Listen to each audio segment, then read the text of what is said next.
Well, it's that time. It's time for us to go out and see how this all operates inside of our Office 365 tenant. We're going to step out to our tenant and we're going to look at how we work with our contacts and distribution groups. We are back in our Office 365 Admin Center. I want to give you a couple different avenues to perform these tasks. First off, if we come in under Users, in here we have Contacts.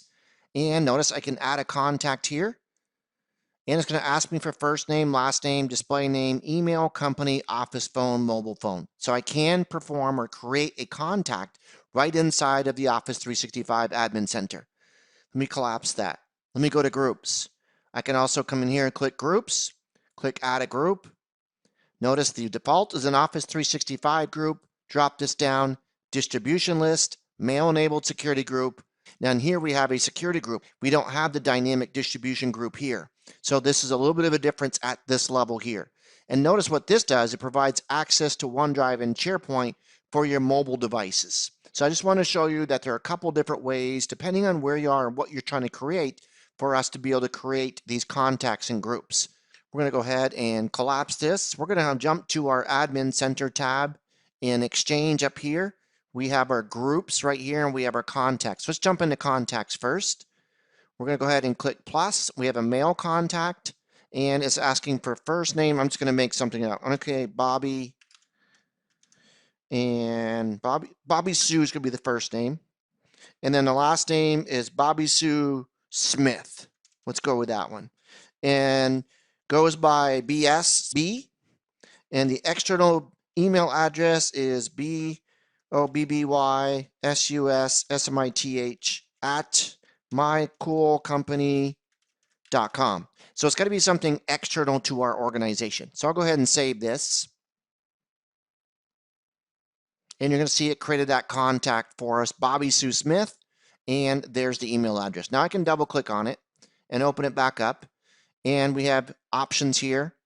Contact information, provide additional information about this contact.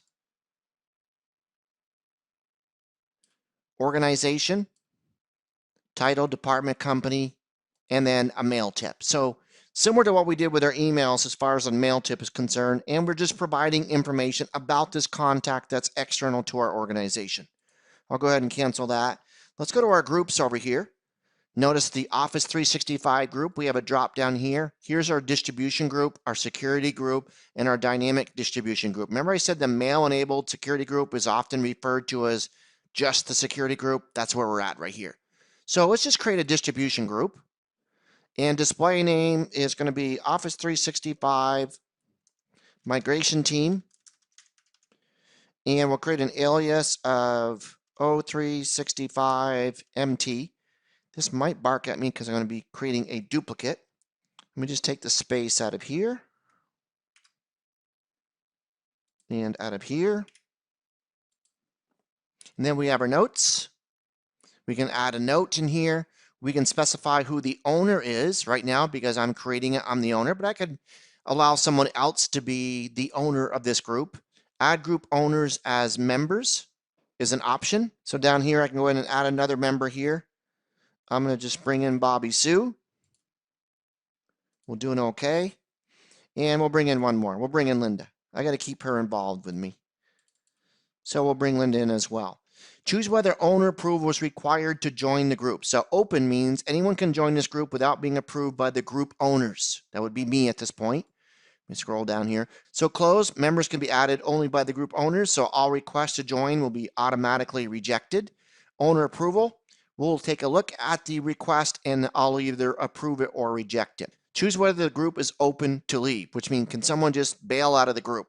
Anyone can leave this group without being approved by the group owner. Notice that's the default. Close, members can only be removed by the group owners. So it depends on how much control and what type of group you're working with that will determine these options. I'll go ahead and save this group. Yeah, I was afraid of that. Let me click OK. Let me go back to the top and we're going to call this the O365 Migration Team Plus. And we'll put a P on the end. We'll put another P on the end. And then we'll go ahead and try a save now. There we have it. So that's how we create a distribution group. And there we have it there. We can go in and create a security group, display name, alias, email address. I'm not going to bore you with the same steps. Owners, members, and this is different down here. Choose whether owner approval is required to join the group. So it's just a quick checkbox if it's a security group. So that's how I would create a security group. Let's just go ahead and do it. We'll just call this O365 MT Security. And we'll give it an O365 MTS, which is going to grab for the email address, and we'll save this one out as well. So let's go ahead now and add our third type of group, which is dynamic. We're going to call this You Never Know. You don't know who's going to be in there. YNK. And then we'll scroll down here, and this is where I can browse for the owner. Let me go ahead and do that. Add myself. All recipient types, or it can be specific on the type of recipient. We're going to say users with Exchange mailboxes and resource mailboxes. And then I could go ahead and save. Now that one's going to take a while to show up because it needs to go out and it needs to walk through all of the users in our organization to find out who is going to be populated in that group. Let me go back in here, do another one. We'll call this one rule-based. And we'll just call this RB1, rule-based 1. Make myself the owner again of this one. And then instead of recipients, I'm going to add a rule. Select one. Remember, we have state or province, company, or department. So we're just going to say department. And then we're going to add IT. We'll hit plus. We'll go ahead and do an OK. And we'll save this rule out. And now we're going to have that as another dynamic group. This could take up to about 24 hours for it to go out, find out who's in the IT department, find out who has Exchange mailboxes, find out what we have for resource mailboxes. So these are the steps necessary for us to manage our groups and contacts inside of Exchange Admin Center. And there's a couple things we could have done at the Office 365 Admin Center, but as you saw, they're slightly different. So in this module, we got to take a look at external contacts, those individuals that we're emailing that are external to our organization.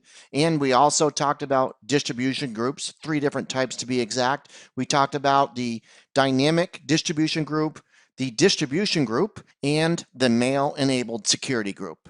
So remember, this is part of the series of 70-347 exam courses, the planning, configuring, and monitoring of the Office 365 clients and devices.